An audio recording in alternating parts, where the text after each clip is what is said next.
सौर मंडल में होने वाली हर चीज किसी न किसी तरह से आपके साथ भी होती है। महाशिवरात्रि की रात में ऊर्जा प्राकृतिक रूप से ऊपर उठती है। आप लेट जाएं तो आप खुद को नुकसान भी पहुंचा सकते हैं। इसलिए उस रात हम उत्सव मनाते हैं। शायद लगभग 6 करोड़ लोग देखेंगे।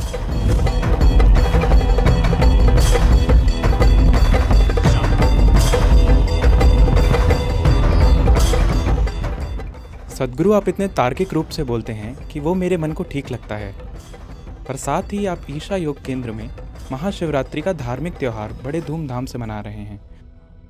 मेरे जैसे युवा व्यक्ति के लिए ये धार्मिक त्यौहार पुरानी रस्मों जैसे लगते हैं। तो मैं जानना चाहता हूँ कि महाशिवरात्रि का युवाओं के लिए क्या महत्व है। धन्यवाद। What kind of festival would you like? आपको किस तरह का त्योहार पसंद है? शायद बस वैलेंटाइन डे या वैसा कोई त्योहार? वो भी धार्मिक है। वो संत वैलेंटाइन का त्योहार है। ठीक है, तो महाशिवरात्रि क्या है? आपको ये समझने की जरूरत है। भारत में साल में 365 त्योहार होते हैं। हाँ, आज आर्थिक स्थिति ऐसी है और हमने अपने काम और दूसरी चीज़ों को ऐसे व्यवस्थित किया है कि कई त्योहार खत्म हो चुके हैं। अब भी लगभग 30 से 65 त्योहार मनाए जाते हैं। शायद इससे भी ज़्यादा। अलग अलग लोग लगभग 50 से 60 त्योहार मना रहे हैं, लेकिन ये संख्या भी घट रही है। लगभग 5 या 6 त्योहार बड़े पैमाने पर मनाए जा रहे हैं। तो उनमें से कुछ सामाजिक हैं, उनमें से कुछ धार्मिक हो सकते हैं, बहुत कम धार्मिक हैं। बाकी सभी कैलेंडर से जुड़े हैं। लगभग हर भारतीय त्योहार कैलेंडर से जुड़ा है, यानी सौर मंडल में जो हो रहा है उससे जुड़ा है। हम कुछ ऐसा करना चाहते हैं जो बाकी सौर मंडल की उस दिन की स्थिति के हिसाब से ठीक हो। यह महत्वपूर्ण इसलिए है क्योंकि आप जिसे मेरा शरीर कहते हैं, यानी जो मानव सिस्टम है, वो इसी धरती से निकला है। ज्यादातर लोग इसे तब तक नहीं समझते जब तक आप उन्हें दफन नहीं करते। उन्हें लगता है कि वे कहीं और से आए हैं। नहीं, ये शरीर, इसे बनाने के लिए सौर प्रणाली कुम्हार के चाक की तरह काम कर रही है। तो सौर मंडल में होने वाली हर चीज किसी न किसी तरह से आपके साथ भी होती है। तो सौर मंडल में जो कुछ होता है उसे बहुत ही ध्यान से समझा गया है। उसी हिसाब से हमने खास तरह के उत्सव तैयार किए थे और हम वो खास चीजें करते हैं। तो महाशिवरात्रि की रात, मैं इसे कम शब्दों में कहूंगा क्योंकि जो आपने पूछा है वो बहुत बड़ा विषय है। वो दिन जो हर साल उसी दिन नहीं आता। मॉडर्न कैलेंडर में इसकी एक ही तारीख नहीं होती।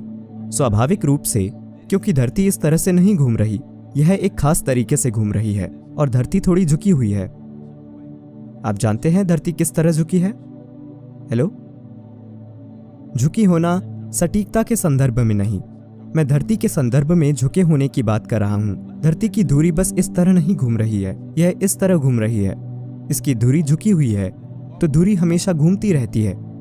धुरी के घूमने के कारण धरती पर एक तरह की स्थिति बनती है। तो उस दिन विशेष रूप से उत्तरी गोलार्ध में या सिर्फ उत्तरी गोलार्ध में ऊर्जा स्वाभाविक रूप से ऊपर उठती है। वो स्वाभाविक रूप से ऊपर उठती है। ये ऊर्जा वगैरह में मैं विश्वास नहीं करता। आप विश्वास मत कीजिए, बस जाकर समुद्र तट पर बैठिए। क्या आप पूर्णिमा की रात में समुद्र को ऊपर उठता देखते हैं? हेलो?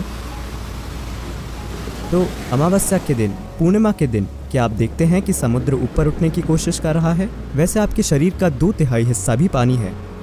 आपको ऐसा क्यों लगता है कि शरीर के अंदर का पानी ऊपर नहीं उठेगा? शरीर के सभी तरल पदार्थ ऊपर उठते हैं। तो आप यह चीज हर जगह से देख सकते हैं। क्या आप किसी मानसिक संस्थान में कभी गए हैं? नहीं, आप वहां शायद बस एक बार के लिए गए हों। आप पूर्णिमा और अमावस्या के दिन देखेंगे कि लोग खास ध्यान रखते हैं, क्योंकि जो लोग मानसिक रूप से परेशान हैं वे ज्यादा परेशान हो जाते हैं। लोग सोचते हैं कि चांद पागलपन पैदा करता है, इसीलिए लूनर और लूनी वगैरह शब्द मौजूद हैं। चांद पागलपन पैदा नहीं करता, वह बस हर चीज को ऊपर उठा देता है।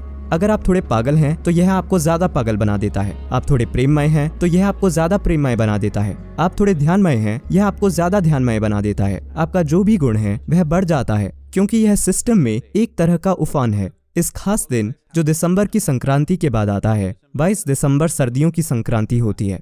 उसके बाद ग्रहों की स्थिति ऐसी होती है कि उस विशेष रात को ऊर्जा जबरदस्त तरीके से स्वाभाविक रूप से ऊपर उठती है।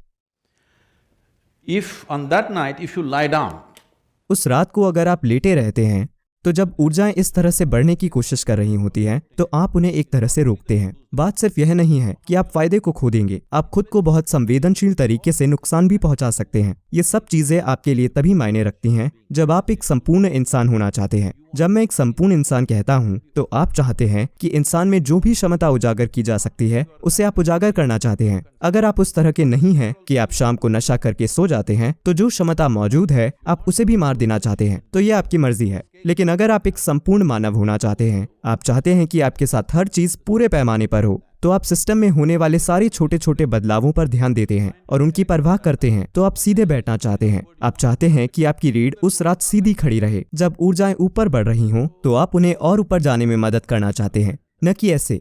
इसलिए हमने जागरण का तरीका बनाया है। इसका मतलब है सतर्क रहना और सीधा रहना। लोगों को सीधा कैसे रखें? बस उन्हें बैठा दीजिए। आप सोचते हैं वे बैठे रहेंगे। अगर मैं आपको 5-6 घंटे के लिए बैठा दूं तो क्या आप बस यूं ही बैठे रहेंगे?